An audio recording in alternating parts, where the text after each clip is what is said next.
Hi guys, and welcome back to Trekyards. He is Commander Cockings. He is Captain Foley. And today we're here to talk about the Volkswagen Beetle of shuttlecraft. A very small shuttlecraft, Type 15, two-person, essentially car. Or is it?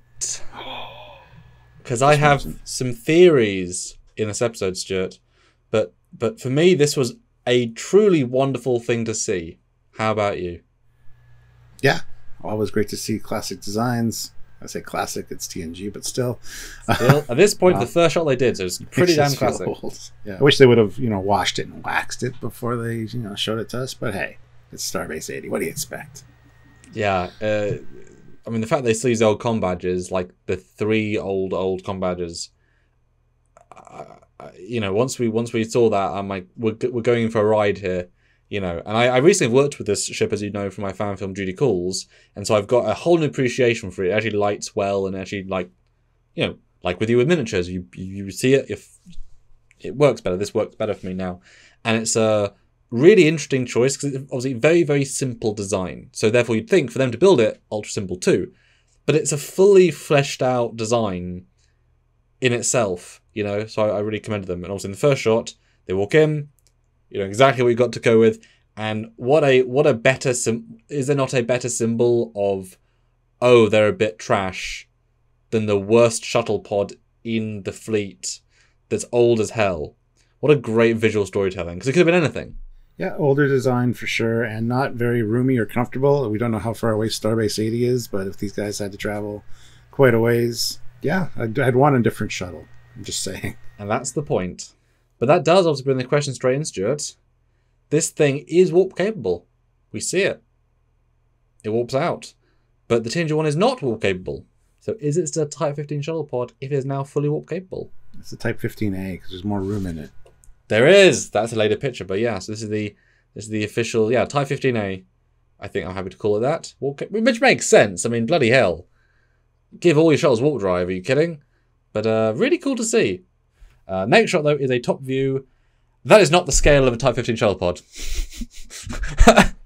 Way too big. So yeah, definitely upscaled. And it does look bulbous here in a way that doesn't suit it well. It's just the angle, camera angle. But yeah, real big. It's just the same design, just bigger. It's upscaled. It actually looks out of scale from the next picture, though, because the next picture they're in there. And it doesn't look as big as it did in the last picture. A little bit of a scaling issue, but... Yeah, but definitely details I don't recognize. Definitely vibe-wise I don't recognize, but it's allowed to be. But it actually has more of a TOS vibe, actually. With the restructuring of the front, it has just a bit more TOS to it. So maybe it's even older. Maybe it's a shuttle craft version of the shuttle pod. Maybe it's the original version that was all capable, and they made a pod version that was smaller. But then what really is interesting, the comparisons, because this... it's not the same. As soon as you do this, it felt weird, but actually, yes. Because, yeah, I mean, many an episode, there's only one person in the cockpit and you can see them. It is two people, but they're very close together. Entirely different front. Yeah, exactly. And I wouldn't have clocked this without this comparison, so you're welcome. And, yeah, wow. Yeah, and it's safe to say that as designs get older, they get modified, they get, improved upon. So it could just be, like I said, the 15A or something. But it's a different chassis. That entire front section is not the same. The angles are all different, you can tell. And it's got the the Voyager secondary deflector plates, or the Defiant front plates shoved on the front, which is kind of cool. Two this blinkies. Is the warp version. The other one isn't. Exactly. With a tiny text. But yeah, like I say, now you see it, it definitely gives me TOS shuttle vibes with the way that middle bit's framed. But you wouldn't have known. Next view, though, is the whole thing in proportion. Yes, the detailing is very similar on the top, although it wasn't blinky, wasn't glows, but very similar, but a bit different. Well, there in that shot too, the windows match up. The front window is the same shape, whereas the last shot it's more of a anamorphic window. That's true.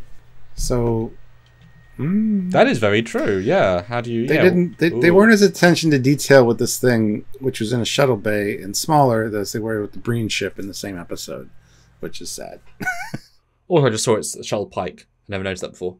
Yeah, it's still got the extra plates on the front, but the window is the same shape, roughly. I'm surprised it doesn't say Starbase 80 on the top, because it says 1701D on the top of the shuttle pod, but there's nothing on the top of this one. So, well, the pennants are entirely different way of doing it, but I guess when you have, 5 on the D versus 80 or more, they're just like, but just who cares?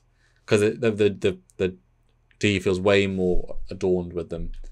But the next shot, the back view, sort of, you can say they did match the details roughly. They have the impulse engines, which are hard to tell they glow, but they do glow, and the middle bit more detailed. Now this scaling feels closer, but certainly still out of scale. I'd still say I don't associate being that much backspace, because I'm pretty sure when Geordi and Data that one time, like, the door is right on the chairs. You just get into the chairs via the door.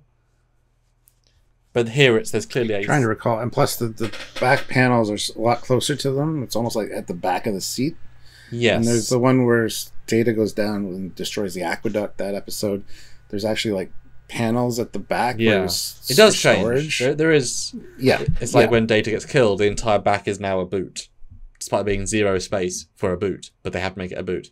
So it's definitely... They've kind of... their own rules here. But I'm all for it being a bigger version. I think it is bigger based on this. I think still based on the shot, it would have to be a bit bigger. Well, I'm just happy to find to say that it's a newer version of it. Or like you said, an older version perhaps. Yeah. So either much newer or much older. Either way, we're capable. But there you go, guys. A look at the... Either way, still very faithfully redone, as garbage as they can make it look, with them allowing... still great to see, and I really hope we see more of this sort of stuff, because they keep every episode throwing things back in, so their art design library is now pretty huge, so I'm excited to see more. Mm-hmm. So guys, let us know what you thought about this Type 15 shuttlecraft, and what are your thoughts on it? Is it an older design, a newer design? Is it bigger than the other one? We want to hear what you guys think. The obvious joke, is it Type 15, eh? Ah. I should have made that joke, and the Aboot joke. You're turning Canadian. Anyway, guys, subscribe to the channel, hit that like button, and don't forget to join us for lives and such, because we like to hang out with you guys and chat about Trek. And if you want to support what we do here, all these comparison videos all throughout the week when there's new stuff to look at, then Patreon or join the channel, both monthly ways, or super chatting during the lives, or super thanksing during any video.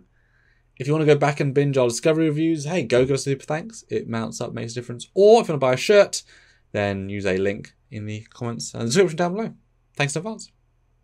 So until next time, guys, I'm Captain Foley. I'm Captain Combs. See you later. Bye, guys.